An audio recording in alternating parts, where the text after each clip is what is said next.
As ice retreats in the Arctic, fossil fuel developers are exploring options to move north.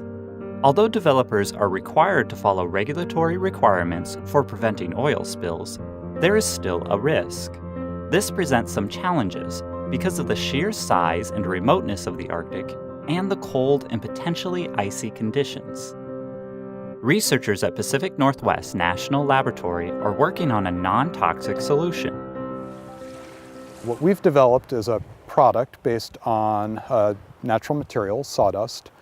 We've chemically modified that so it is oil attracting and water repelling. It's incredibly buoyant. The material soaks up 7 times its weight in oil and can float for months in icy or rough waters. But more importantly, it separates oil from water and ice, allowing even thin slicks to be burned. One reason to burn oil is it is a very rapid and fast way of getting the hydrocarbons out of the marine environment quickly. It looks ugly, but what you are doing with an efficient burn is taking 90% or greater of that material out of the marine environment right away.